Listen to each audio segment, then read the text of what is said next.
darles nuevamente, para quienes no lo conocen, al doctor Francisco Enrique Camacho Mezquita, al doctor Sharam Imani Razaví. Él es médico anatomopatólogo, graduado de la UNAM, con 30 años de experiencia en patología general y de ginecobstetricia, y él nos va a presentar unas generalidades sobre el virus del COVID-19. Entonces, bienvenido. Sharam, te damos el micrófono a ti. Gracias, Rosy. Pues me es un honor estar con ustedes, queridos amigos, la noche de hoy. Y vamos a hablar algo de la estructura del virus el virus de COVID-19. Perdón, es que mi área es ginecología, entonces siempre ando con esto. El COVID, y vamos a ver el mecanismo de acción de esta enfermedad. Entonces, con permiso de ustedes, vamos a compartir en la pantalla una imagen y sobre esta imagen vamos a platicar. Como ustedes ven en la imagen del lado izquierdo, existen 4 partículas de ese virus. Esa es una microfotografía. Las partículas de virus de corona son muy pequeñas, miden milésima parte de un cabello o 10.000ª parte de un milímetro. O sea, son muy pequeños, no se pueden ver a simple vista, no se pueden ver con los microscopios de rutina que hay en los laboratorios, solo se ven con microscopía electrónica. Aquí al lado derecho ustedes ven un microscopio electrónico. Y la persona que está viendo al microscopio no es nada menos que la doctora June Almeida, que en 1964 describió y vio al microscopio electrónico el coronavirus humano por primera vez. O sea que hace 56 años la doctora Almeida había descrito ese virus. Lamentablemente el jurado de las revistas médicas no quisieron publicar sus imágenes porque dijeron que esto era unas fotos mal tomadas de virus de gripa común, porque ese virus se había aislado de un estudiante, de las secreciones nasales de un estudiante en ese tiempo, hace 56 años, y era causante de una gripa común sin mayor problema. El virus se conoce desde el 1930 en los animales de granja, ya se había detectado. Pero el año pasado, en el diciembre de 2019, cuando empezaron los primeros casos allá en Wuhan, en China, los médicos se dieron cuenta que el virus que se aislaba de la secreción de los pacientes graves se parecía muchísimo a ese virus que ya se conocía, el coronavirus de hace 56 años. Es más, durante las últimas 2 décadas hay otras enfermedades también por la familia de coronavirus que causaban enfermedades, pero esta en especial vieron que produce síntomas muy severos y que puede inclusive causar la muerte del paciente. Como ustedes ven, alrededor del cuerpo viral existen unas espículas o spikes que por eso se acuñó el nombre de corona hace 56 años para este virus. Después la doctora Almeida fue reconocida, ella tomó las fotos de virus de SIDA, de rubeola y de hepatitis B, y después se reconoció su trabajo muy especial y muy digno de alabanza. Queridos amigos, aquí nada más quise ponerles la imagen de una célula, una bacteria y un virus. El del lado derecho es virus de COVID, el del lado izquierdo es una bacteria, es una salmonela, ¿verdad? Representada aquí, causante de fiebre tifoidea. ¿Por qué ponemos esto? Para que precisamente ustedes vean que medicamentos, por ejemplo, antibióticos, sí afectan las bacterias, pero no hacen nada a los virus. Esto es muy importante saberlo para no automedicarnos. Todos los seres vivos se caracterizan porque nacen, crecen, se reproducen y se mueren. Entonces, todos los seres vivos, ya sea una bacteria que está formado por una célula o los organismos pluricelulares como los árboles, los animales, nosotros mismos, los seres humanos que tenemos miles de millones de células, todos tenemos esa misma unidad estructural que es una célula.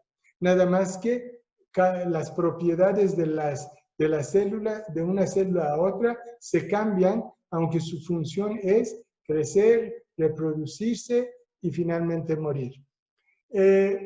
Cada célula tiene una membrana que lo recubre, esa se llama membrana citoplasmática, y tiene un material como un resortito adentro, que es el material genético, o es el mapa con la que se construye todas las organelas, todas las sustancias que están dentro de las células.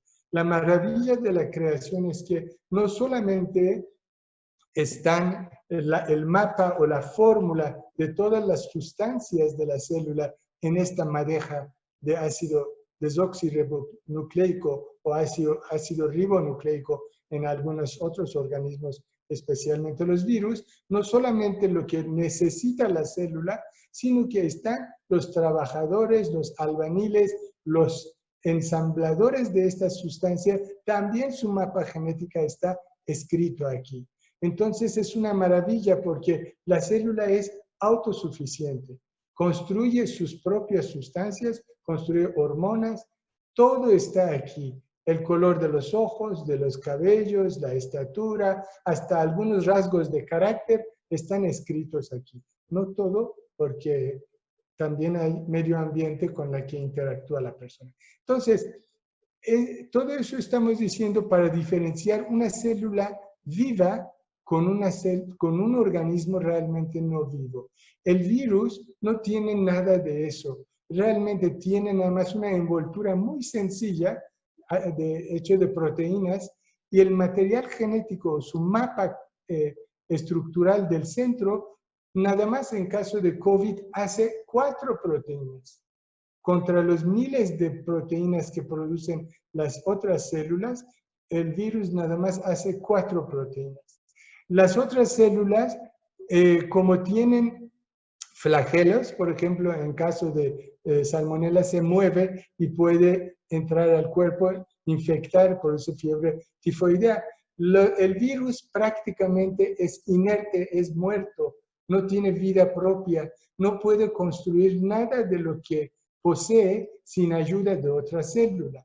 Entonces, aquí vemos que estos piquitos rosas, que es la proteína S de Spike, que su fórmula está en esa madeja de material genético, es como una llave que lo reconoce la célula humana. Esta es la membrana de la célula humana y tiene una cerradura que justamente esta llave se encaja y se embona en esa cerradura.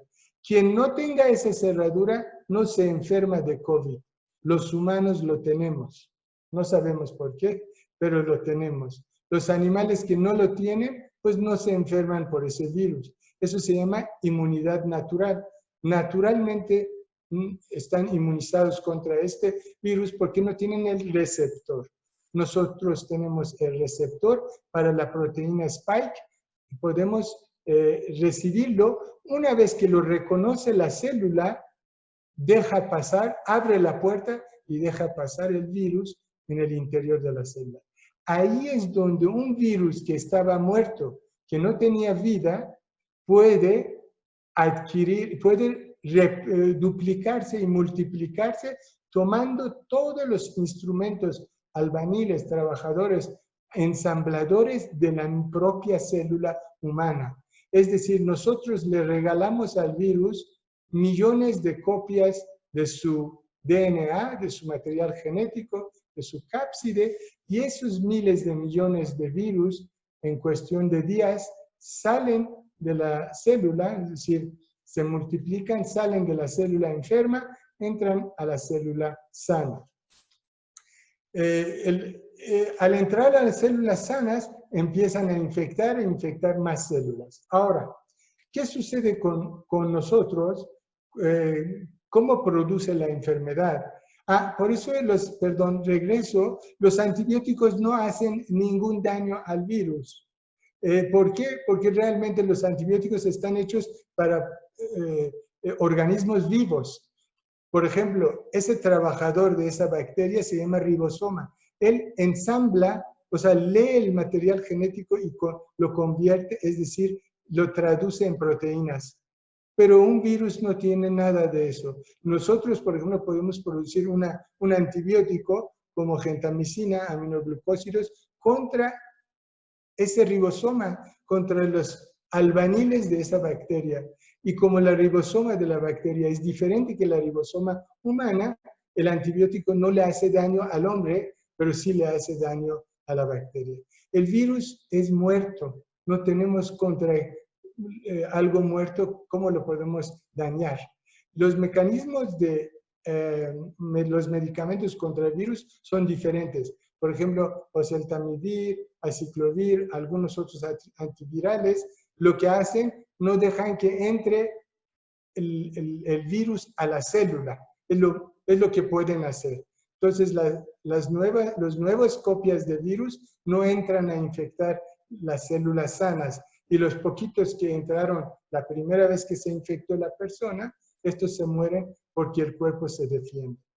El cuerpo humano puede defenderse contra todos los virus y todas las bacterias, pero tarda 2 semanas para desarrollar, 2 a 3 semanas para desarrollar inmunidad.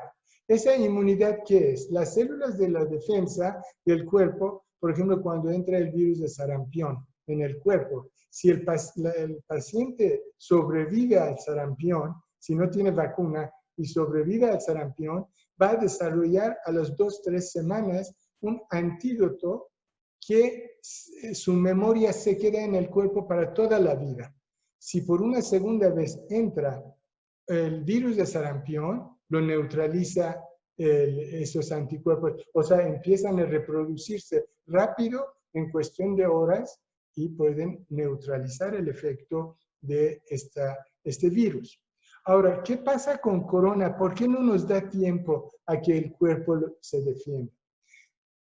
Cuando entra el coronavirus en el aparato respiratorio, el aparato digestivo, o sea, también puede entrar y multiplicarse en el intestino,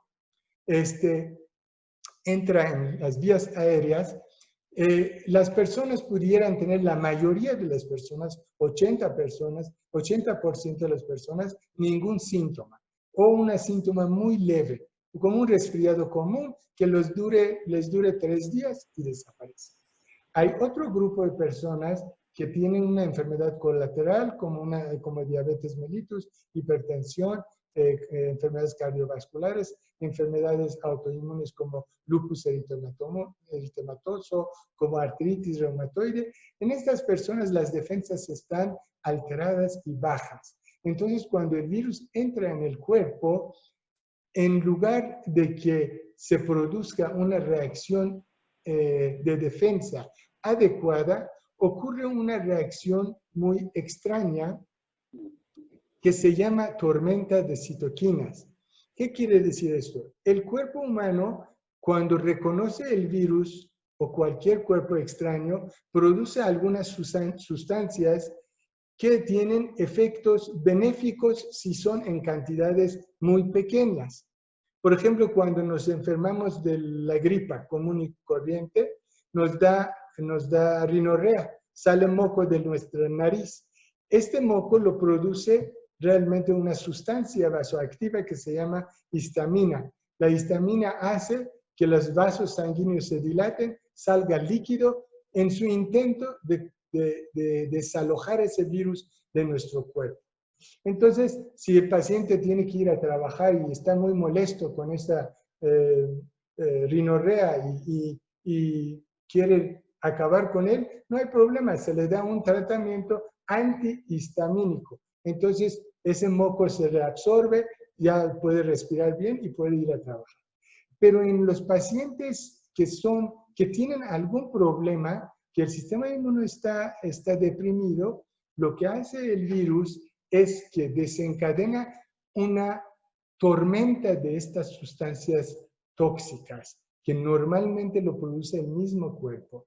Estos, por ejemplo, algunos de ellos son interleucina 6, interleucina 1, 2, 12, factor de necrosis tumoral. Todas estas sustancias, cuando se producen, causan muerte celular en cantidades grandes. Vean, estos dos pulmones son pulmones de un paciente con COVID. Debería estar todo de color negro, como aquí arriba. Lo negro es aire. Lo blanco son los focos de neumonía causados por COVID. Pero no todo eso es por el virus. A lo mejor también se agregó la bacteria a esa neumonía y le produjo una neumonía mixta, viral y bacteriana. Ahí sí está indicado darle antibiótico al paciente. Pero ¿qué es lo que sucede realmente a nivel de los pulmones? Como ustedes ven aquí, los dos bronquios que salen de la bifurcación de la tráquea se dividen todavía en ramificaciones más delicadas hasta que llegan a unos saquitos muy pequeños, micrométricos, que se llaman alveolos. Los alveolos es el lugar donde ocurre el intercambio gaseoso entre el aire y la sangre. Es decir, oxígeno entra en la sangre y dióxido de carbono, que es el producto de la combustión lenta de los alimentos, se regresa al aire. Así como gasolina se quema dentro de un motor de un coche y por el exhausto, por el mofle, sale dióxido de carbono, así pasa en el cuerpo exactamente lo mismo, nada más que la combustión es muy lenta, por eso no nos quemamos, sino que tenemos una temperatura constante de 36,5, 37 grados. Entonces, cuando el virus entra, desencadena esa tormenta de sustancias tóxicas producidas por el mismo cuerpo que daña al cuerpo. ¿Qué hace? Empieza a matar las células que se dedicaban a intercambio gaseoso dentro de los alveolos del pulmón y por lo tanto produce una basura de células, cadáveres de células que llena el alveolo, más el agua que se produce por el trasudado, por la inflamación que provoca, se llena de líquido y deja muy poco espacio para intercambio aéreo. Estos pacientes van a requerir que le demos oxígeno por medio de oxígeno puro prácticamente, por medio de puntas nasales.